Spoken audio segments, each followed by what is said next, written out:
एक छोटे से गांव में एक संत महात्मा रहते थे। उनका जीवन बहुत सरल था। वे दिन रात भगवान राम का नाम जपते रहते थे, राम राम राम। लेकिन उनके मन में एक छोटी सी चिंता थी। उन्हें रात को नींद आ जाती थी और उन्हें लगता था कि इससे उनका भगवान का नाम जप कम हो जाता है। एक दिन संत के मन में एक अनोखा विचार आया। गांव के पास एक तालाब था और उसके किनारे एक बड़ा पेड़ था। संत उस पेड़ पर चढ़ गए और तालाब के ऊपर झुकी हुई शाखा पर बैठ गए। उन्होंने सोचा, अगर मुझे नींद आएगी तो मैं गिर सकता हूँ, यही डर मुझे जगाए रखेगा। अब संत दिन रात उसी शाखा पर बैठकर भगवान राम का नाम जपने लगे। जब भी उन्हें नींद आती, मृत्यु का भय उन्हें तुरंत जगा देता। ऐसे ही करते करते कई महीने बीत गए। संत की भक्ति और दृढ़ संकल्प देखकर स्वयं निद्रा देवी भी हार गईं। निद्रा देवी प्रकट हुई और बोली, हे संत, मैं आपकी भक्ति के आगे हार गई हूँ।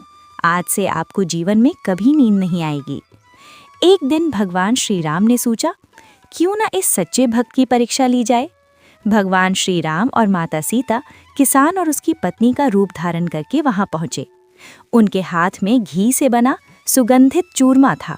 उन्होंने संत से कहा, हे संत जी, आपने भोजन नहीं किया होगा, कृपया ये प्रसाद ग्रहण कीजिए। संत मुस्कुराए और बोले, मैं यहाँ भोजन करने के लिए नहीं बैठा हूँ, मैं तो यहाँ केवल भगवान का नाम लेने के लिए बैठा हूँ। ये सुनकर भगवान बहुत प्रसन्न हुए। अचानक किसान का रूप समाप्त हो गया और वहाँ स्वयं भगवान श्री राम और माता सीता प्रकट हो गए। संत ये दिव्य दृश्य देखकर स्तब्ध रह गए। वे तुरंत पेड़ से उतरकर भगवान के चरणों में गिर पड़े।